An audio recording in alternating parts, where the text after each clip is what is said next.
The ant crawled up the hunter's foot and bit him.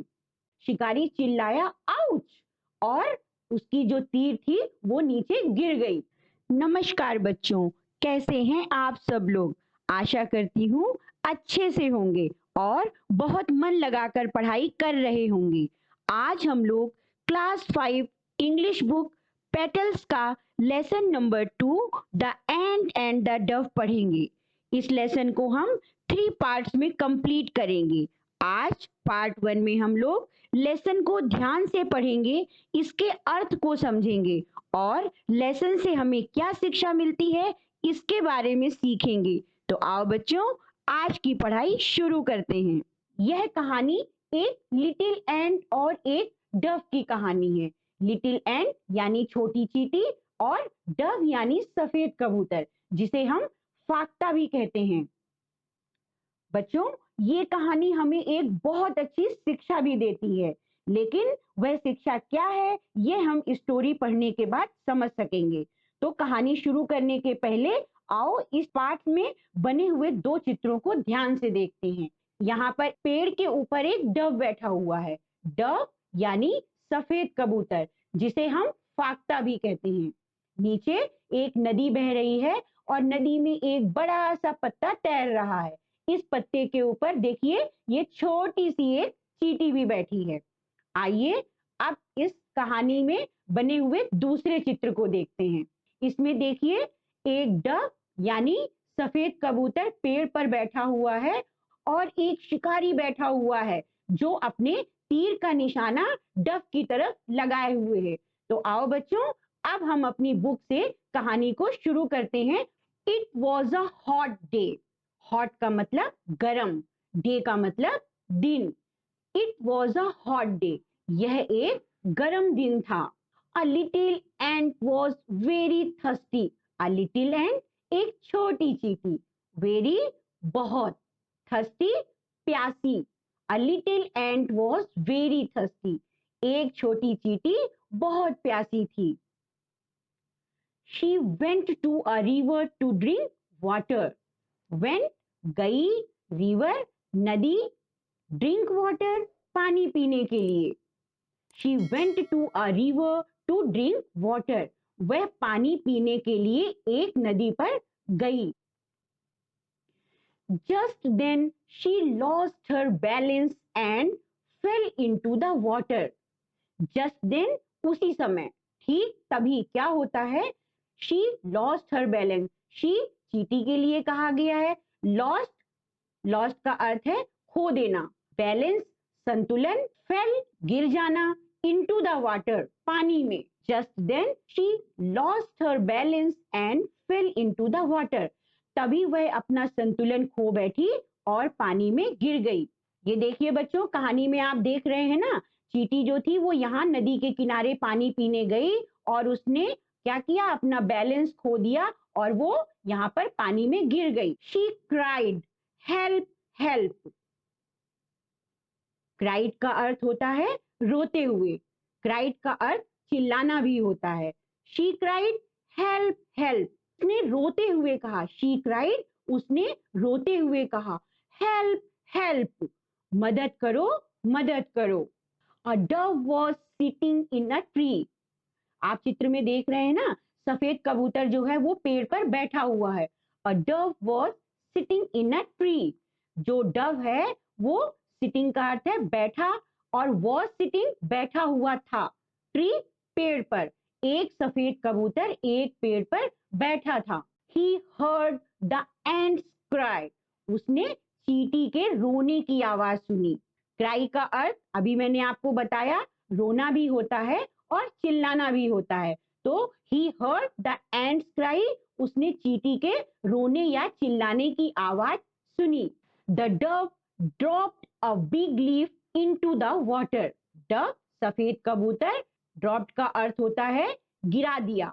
A big leaf एक बड़ा पत्ता, into the water पानी में। तो बच्चों, उसने चींटी को बचाने के लिए क्या किया? The dove dropped a big leaf into the water. सफेद कबूतर ने एक बड़ा पत्ता पानी में गिरा दिया। The ant climbed onto the leaf. Climbed का अर्थ है चढ़ गई, onto the leaf पत्ते के ऊपर।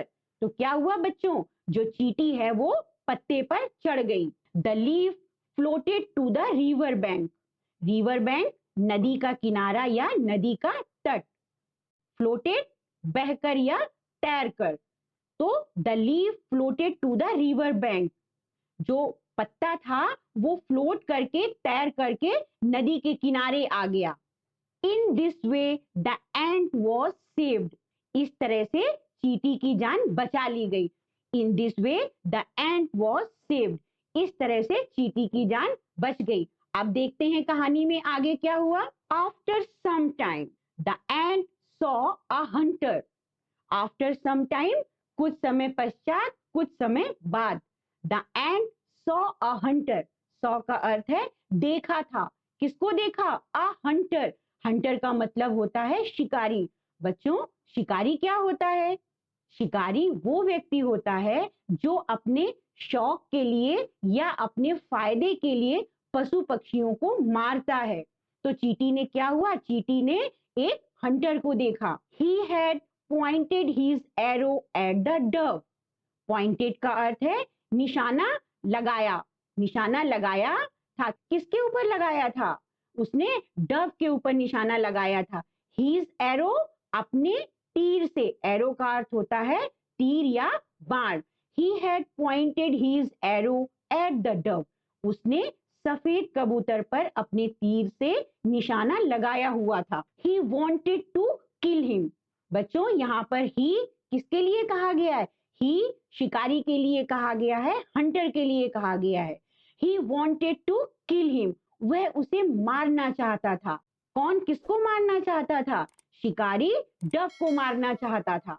The ant crawled up the hunter's foot and bit him. Crawled, crawled का अर्थ होता है रेंगना, रेंग कर। Crawled up, रेंग कर चढ़ना। The ant crawled up the hunter's foot and bit him. Bit him उसको काट लिया।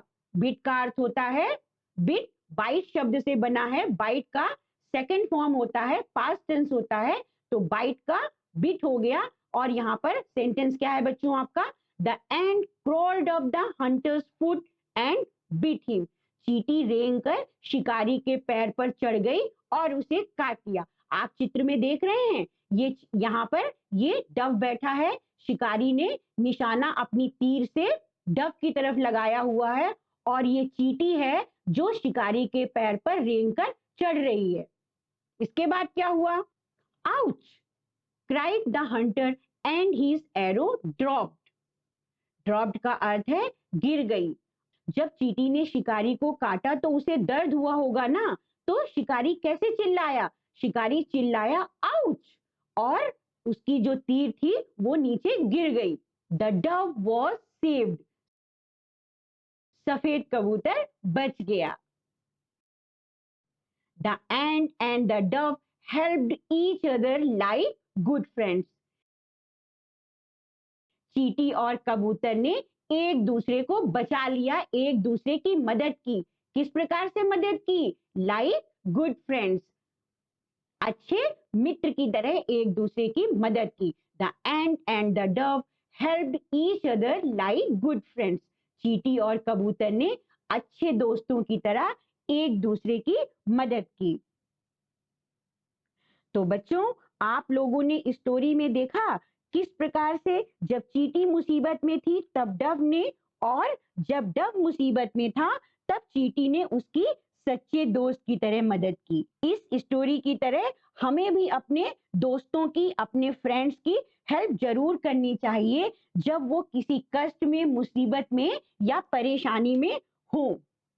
तो बच्चों आप भी अपने दोस्तों की मदद करोगे ना जब वो किसी परेशानी में होंगे या उनको आपकी जरूरत होगी।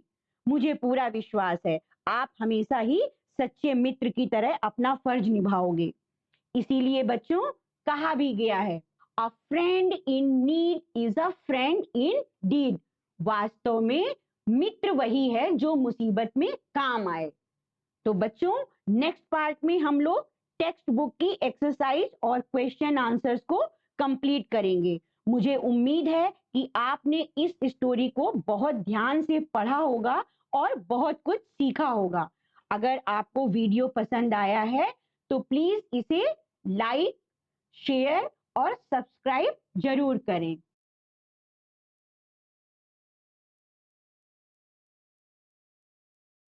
Thank you.